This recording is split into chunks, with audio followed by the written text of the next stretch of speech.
No meu aniversário, minha sogra me presenteou com os papéis do divórcio. Meu filho merece coisa melhor, ela disse no restaurante. Meu marido gravou minha reação para o entretenimento deles. Eu agradeci, assinei imediatamente e saí. Ela não fazia ideia do que eu já tinha feito. O garçom colocou o petit gâteau na minha frente com um sorriso ensaiado. Feliz aniversário, senhora! A pequena vela acesa tremia, lançando uma luz dançante sobre o chocolate derretido. Do outro lado da mesa, meu marido, Ricardo, ergueu o celular, a luz vermelha da gravação piscando discretamente. Ao lado dele, minha sogra, Dona Elvira, me encarava, com um sorriso que não alcançava seus olhos frios. Era para ser um momento de celebração, mas o ar estava tão pesado que eu mal conseguia respirar. Faça um pedido, querida, disse Ricardo, a voz dele soando falsamente animada para a câmera. Dona Elvira esticou a mão sobre a mesa e, em vez de um presente, empurrou uma pasta de couro preta na minha direção. O som dela deslizando sobre a toalha de linho branco foi o único ruído no silêncio que se instalou. Aqui está o seu presente, Amanda. É para o seu bem. Meu filho merece coisa melhor. Eu olhei para a pasta, depois para o rosto dela e, por fim, para o meu marido. Ele não baixou o celular. Continuava gravando, um sorriso cúmplice nos lábios, esperando o show. Esperando as lágrimas, o escândalo, o desespero. Eles queriam uma cena para contar aos amigos, para justificar a crueldade deles. Abri a pasta. No topo da pilha de papéis, em negrito, as palavras: petição de divórcio litigioso. Meu coração não acelerou. Minha respiração não falhou. Uma calma gelada tomou conta de mim. Uma clareza que eu não sentia há anos. Eles achavam que estavam me encurralando, quebrando meu espírito no meu aniversário de 35 anos. Mal sabiam eles que a mulher que eles tentavam destruir já não existia mais. Eu olhei para Ricardo, diretamente para a lente do celular. É isso mesmo que você quer, amor? Ele pigarreou, pego de surpresa pela minha tranquilidade. Amanda, seja razoável. Minha mãe só quer o melhor para mim, para nós. Vai ser mais fácil se você aceitar. Aceitar o quê? Que vocês dois planejaram essa humilhação no meu aniversário? Virei o rosto para Dona Elvira. Seus olhos brilhavam de triunfo. Você deve estar muito orgulhosa do filho que criou. Eu criei um homem de valor. Você que nunca esteve à altura dele, sempre com essa sua mania de trabalhar, de ter suas próprias coisas. Uma mulher de verdade cuida da casa, do marido. Das lojas que eu abri com o meu suar, da casa que eu comprei antes mesmo de conhecer o seu homem de valor, dos carros que eu paguei, retruquei, minha voz baixa e firme. O sorriso deles vacilou por um segundo. Eles não esperavam resistência, esperavam um colapso. Assina os papéis, Amanda. Ricardo insistiu, a voz dele perdendo a suavidade. Não torne as coisas mais difíceis.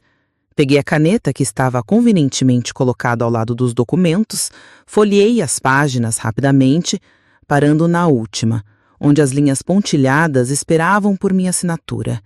Eles queriam tudo. A casa e meu nome, as 2 lojas de roupas no centro, até o meu carro. A audacidade era tão grande que chegava a ser surreal. Sabe, Elvira, você tem razão. Seu filho merece coisa melhor. Eu olhei para Ricardo, diretamente para a lente do celular. E eu também. Deslizei a caneta sobre o papel, minha assinatura saindo firme e decidida. Empurrei a pasta de volta para ela. Peguei minha bolsa, levantei-me e ajeitei meu vestido. Não derramei uma única lágrima. Obrigada pelo jantar de aniversário, disse com voz carregada de uma ironia que só eu entendia. Dei as costas para as 2 figuras paralisadas na mesa e caminhei em direção à saída do restaurante. Eu pude sentir os olhares deles queimando as minhas costas, a confusão e a raiva começando a borbulhar. Eles não entendiam. Como eu podia simplesmente assinar e ir embora? Como eu podia abrir mão de tudo pelo que lutei sem uma única briga? A resposta era simples. Eles não faziam ideia do que eu já tinha feito. Aquele papel que eu assinei não valia nada. A verdadeira jogada já estava em andamento.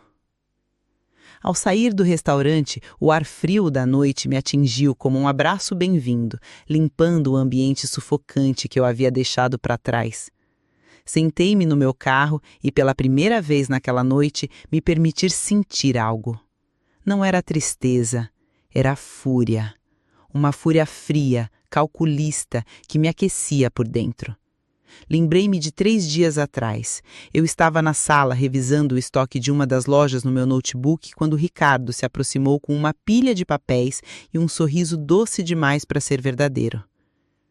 Amor, preciso que você assine uns documentos para mim, ele disse, sentando-se ao meu lado no sofá.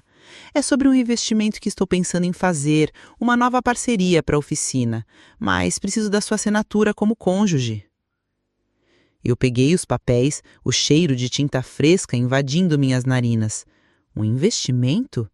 Que ótimo, querido, mas estou com uma dor de cabeça terrível agora. Mal consigo ler. A decepção em seu rosto foi quase imperceptível, mas eu vi. Eu vinha notando esses pequenos detalhes há meses.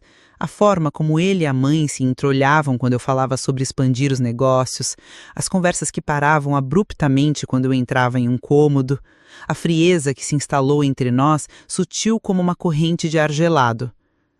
Ah, tudo bem, meu bem, ele disse, tentando disfarçar a impaciência. Deixa aí na mesinha, quando você melhorar, você assina.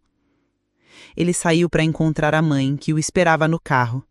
Eu esperei 5 minutos e depois peguei os papéis. Não era um contrato de investimento, era uma procuração.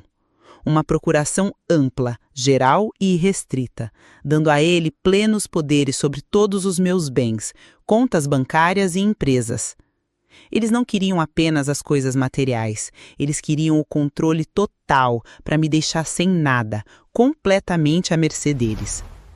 A dor de cabeça que eu fingi se tornou real, uma enxaqueca pulsante, alimentada pela traição.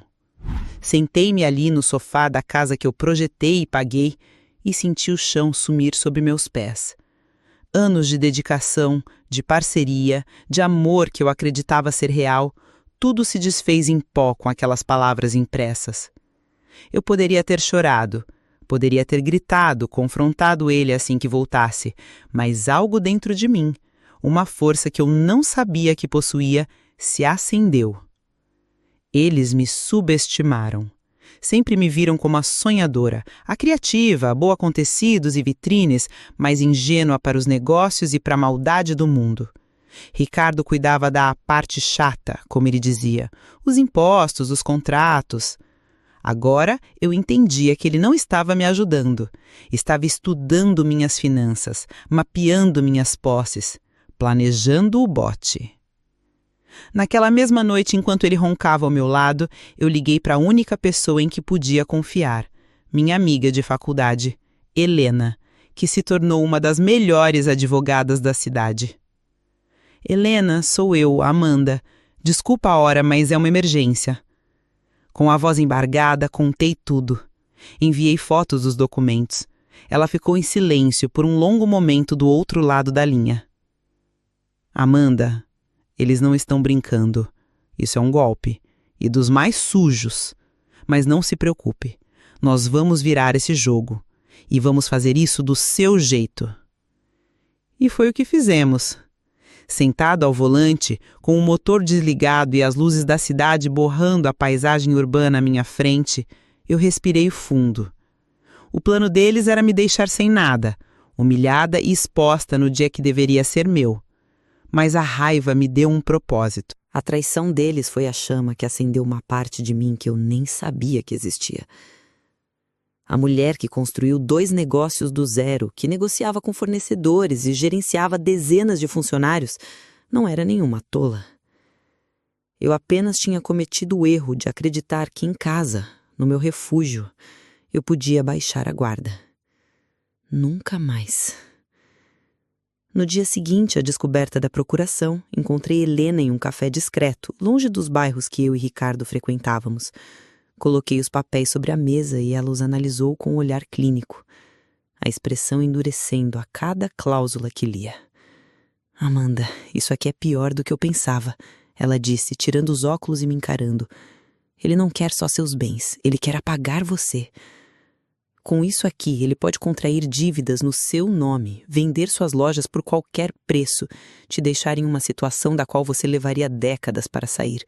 E o pior, ele usou um modelo de procuração que é quase impossível de revogar sem um processo judicial longo e doloroso. Um calafrio percorreu minha espinha. Não era apenas ganância. Era maldade pura. E o que eu faço, Helena? Eu o confronto? Ela balançou a cabeça. Não. Se você o confrontar, ele vai se fazer de vítima. Vai dizer que você entendeu tudo errado, que era pro bem de vocês. E enquanto isso, vai preparar um golpe ainda mais forte. Pessoas como ele e a mãe dele não sentem remorso, sentem raiva por terem sido descobertos. Nós não vamos dar a eles essa chance. Nós vamos usar a ganância deles contra eles mesmos. O plano de Helena era arriscado, brilhante e absolutamente aterrorizante. E eu amei cada detalhe. Ricardo tem uma oficina mecânica, certo? Ela perguntou, e eu assenti. Ele vive se gabando de como o negócio está crescendo, mas eu sei, por fontes, que ele está afundado em dívidas com fornecedores. Ele provavelmente quer o seu dinheiro para cobrir o rombo dele antes que a bomba estoure. Meu queixo caiu.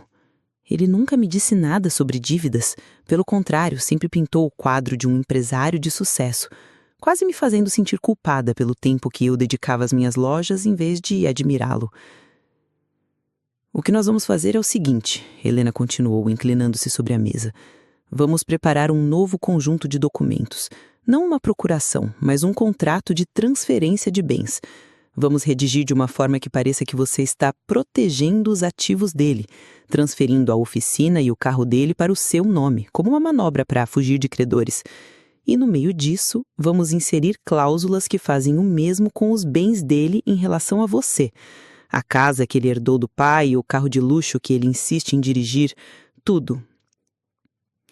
Ele nunca assinaria isso, Helena. Ele não é tão burro. Eu disse, cética. Ah, ele é.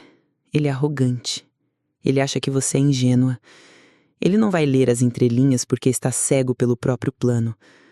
Nós vamos usar a linguagem jurídica mais complexa possível, cheia de termos que ele não vai entender. E você vai entregar os papéis a ele. Vai dizer que depois de pensar sobre o investimento dele, você conversou com sua advogada para garantir que o patrimônio da família estivesse seguro.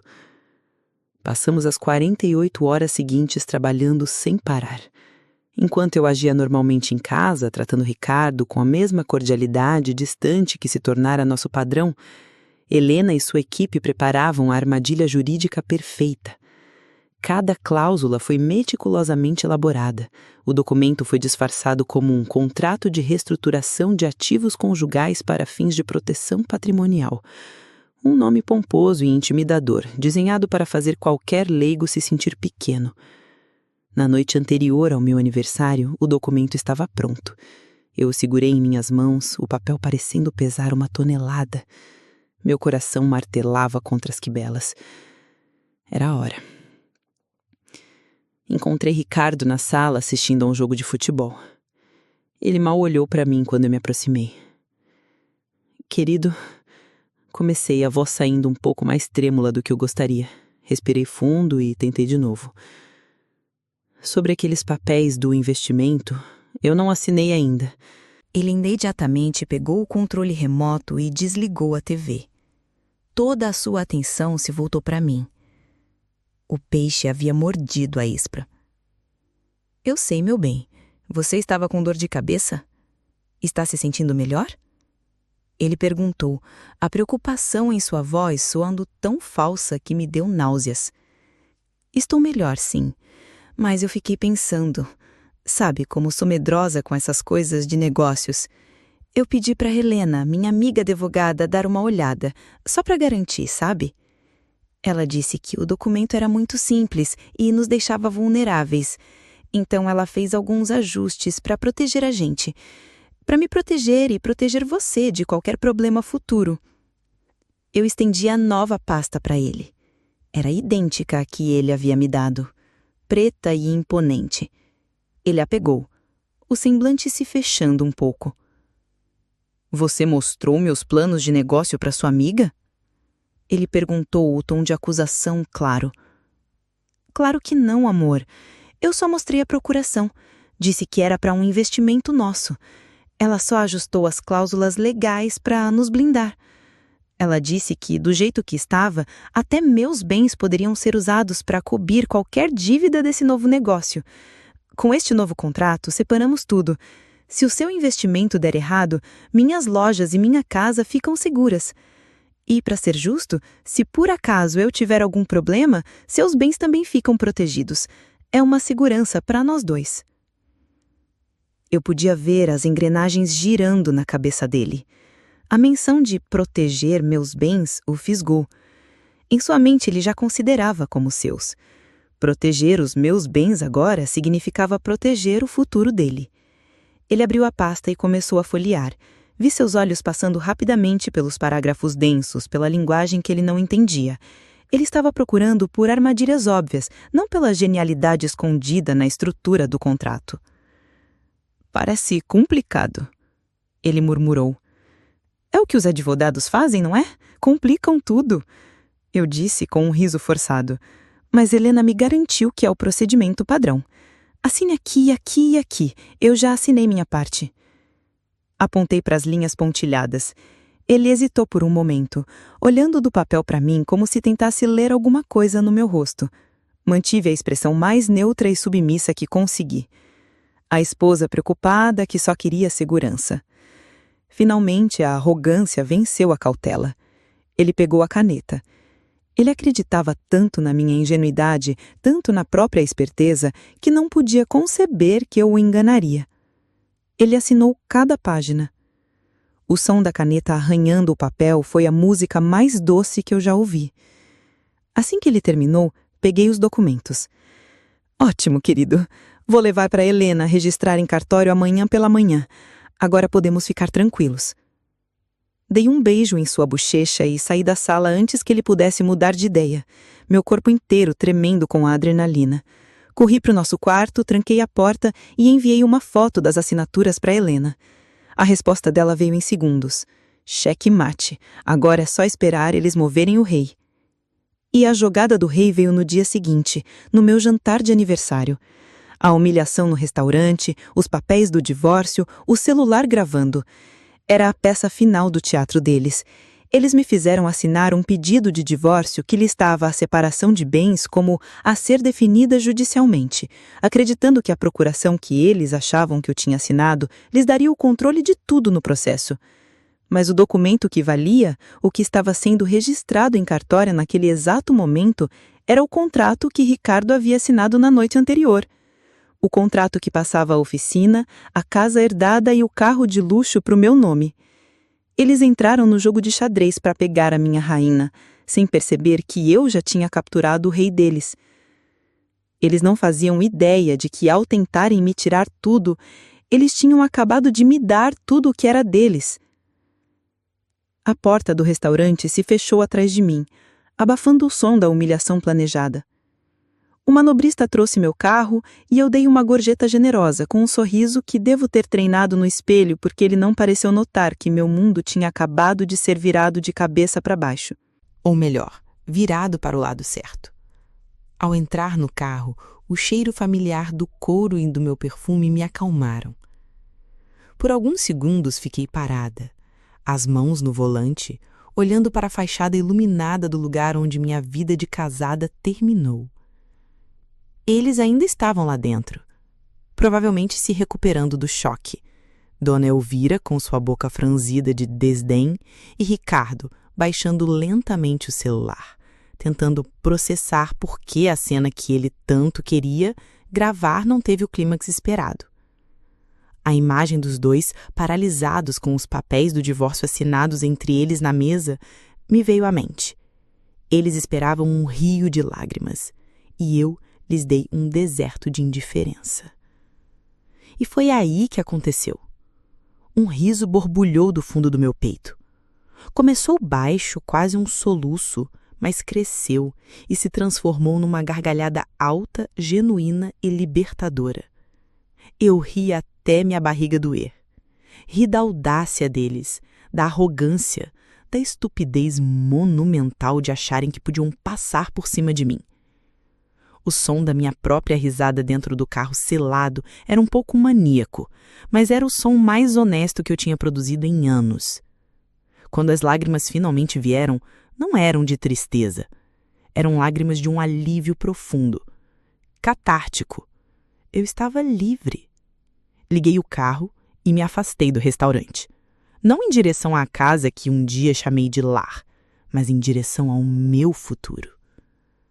Enquanto dirigia sem rumo pelas ruas da cidade, as luzes dos postes passando como flashes, eu me permiti lembrar. Lembrei-me do início, de como me apaixonei pelo sorriso fácil de Ricardo, pelo jeito que ele parecia me admirar. Minha mulher de negócios, ele me chamava na frente dos amigos e meu coração se enchia de orgulho. Eu achava que era admiração, mas agora eu via que era cobiça. Ele não admirava a mulher, admirava o que a mulher construía. Lembrei-me de Dona Elvira. No começo, ela era cheia de elogios falsos. Que vestido lindo, querida! Você mesma que fez o design? Mas seus olhos sempre mediam, calculavam. Depois que nos casamos, os elogios se tornaram críticas veladas.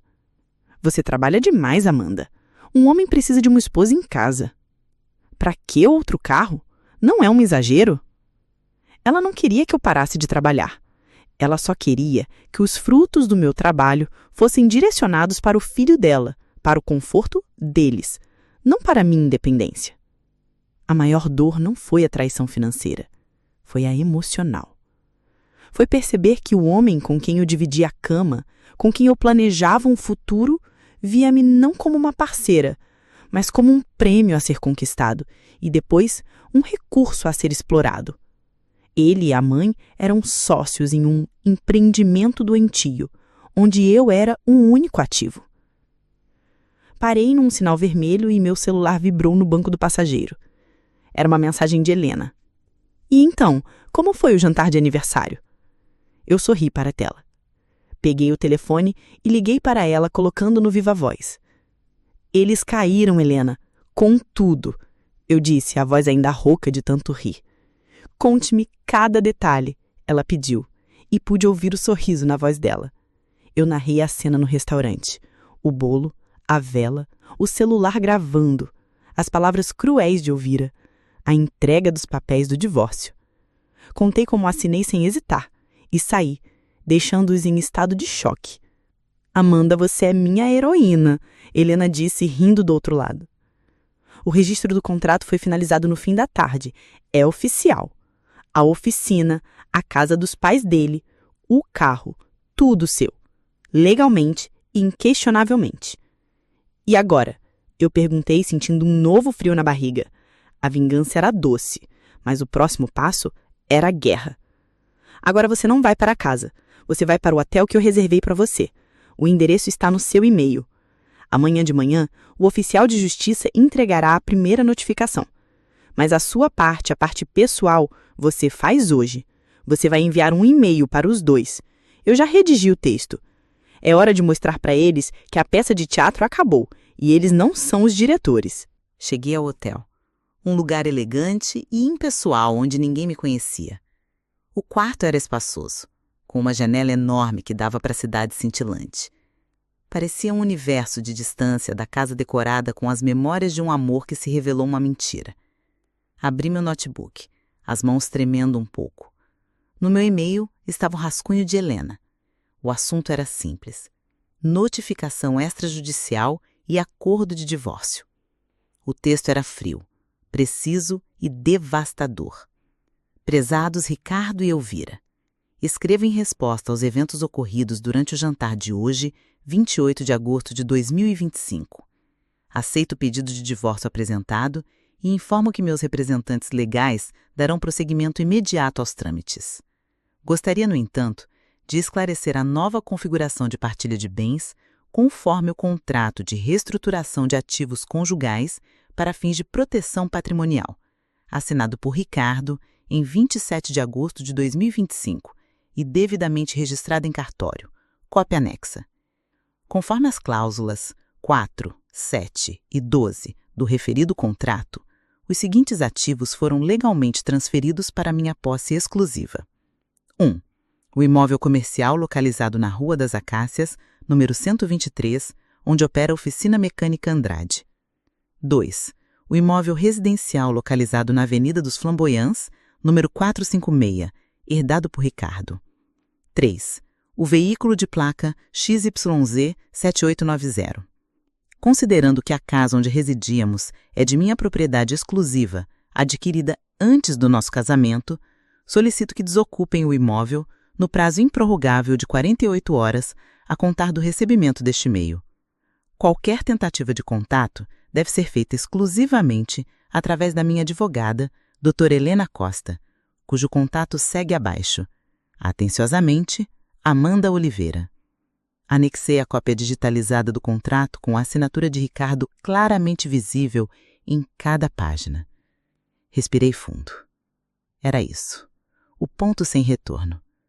Coloquei o endereço de e-mail de Ricardo e o de Dona Elvira no campo para. Meu dedo pairou sobre o botão enviar. Uma vida inteira de memórias, boas e ruins, passou pela minha cabeça. O pedido de casamento na praia, as noites em que ficamos acordados planejando nossos sonhos. A mão dele segurando a minha no funeral do meu pai. Será que algo daquilo foi real? Ou foi tudo parte de um longo jogo? A dúvida durou um segundo. Foi substituída pela imagem do rosto dele, sorrindo enquanto gravava minha humilhação. Pela voz de sua mãe dizendo, meu filho merece coisa melhor. Sim, ele merecia e eu também. Cliquei em enviar. O som suave do e-mail sendo disparado ecoou no silêncio do quarto de hotel como um tiro de largada. Fechei o notebook. Caminhei até a janela e olhei para as luzes da cidade. Eu não sabia o que o amanhã traria. Gritos, ameaças, talvez coisas piores. Mas pela primeira vez em muito tempo, eu não estava com medo. Eu estava no controle. A mulher que tentaram destruir havia se reconstruído das cinzas, não como uma fênix, mas como uma fortaleza, e meus muros estavam apenas começando a se erguer. O sorriso que brotou em meus lábios agora não era de humor, mas de pura e fria satisfação. A caça havia se virado contra o caçador. O silêncio do quarto de hotel durou exatamente 15 minutos. Foi o tempo que Ricardo e Elvira levaram para ler, reler e entender a magnitude do que havia acontecido.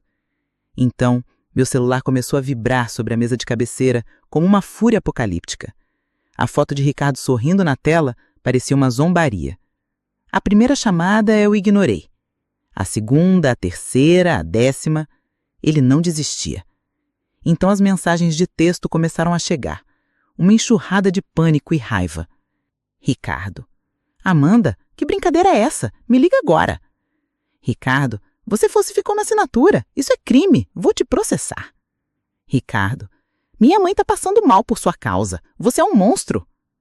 Em seguida, vieram as mensagens de um número desconhecido, que eu sabia ser de Dona Elvira.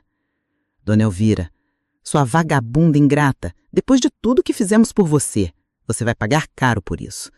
Dona Elvira, a casa do meu falecido marido, você não tem direito. Isso é da nossa família. Bloqueei o número dela. Desliguei o celular de Ricardo das notificações, mas deixei a tela acesa, assistindo à torrente de mensagens como quem assiste a um incêndio à distância. Ameaças, súplicas, insultos, tentativas de manipulação. Cada mensagem era um prego a mais no caixão da pessoa que eu um dia amei. Não senti dor, nem culpa. Senti a confirmação gelada de que eu tinha feito a coisa certa. Liguei para a Helena. Começou, eu disse simplesmente. Deixe queimar, ela respondeu com calma. Não responda nada, absolutamente nada. A lei está do nosso lado. Eles estão apenas se afogando. Passei os 2 dias seguintes em um casulo. Pedi serviço de quarto, assisti a filmes que não prestei atenção e trabalhei remotamente, gerenciando minhas lojas pelo notebook. Foi um tempo estranho, um limbo entre o fim de uma era e o começo de outra. O prazo de 48 horas se esgotou em uma manhã de sexta-feira, ensolarada e bonita demais para o drama que estava prestes a se desenrolar. Às 10 da manhã, Helena me buscou no hotel. Ela estava impecável em seu terninho cinza, exalando uma autoridade que me deu forças. Eles não saíram, ela disse enquanto entrávamos no carro. Acabei de receber uma ligação do advogado que Ricardo contratou às pressas. Um coitado que mal sabia o que fazer. Ele tentou argumentar coação emocional. Eu quase ri. Informei a ele que a partir de agora, seus clientes estão invadindo propriedade privada e que estávamos a caminho com reforços. A polícia? Perguntei, o coração começando a bater mais forte. Exatamente. 2 viaturas nos encontrarão lá. Não é um pedido de despejo, Amanda. É uma remoção de invasores. A propriedade é sua e eles se recusam a sair. É um procedimento simples. Simples. Nada naquela situação parecia simples.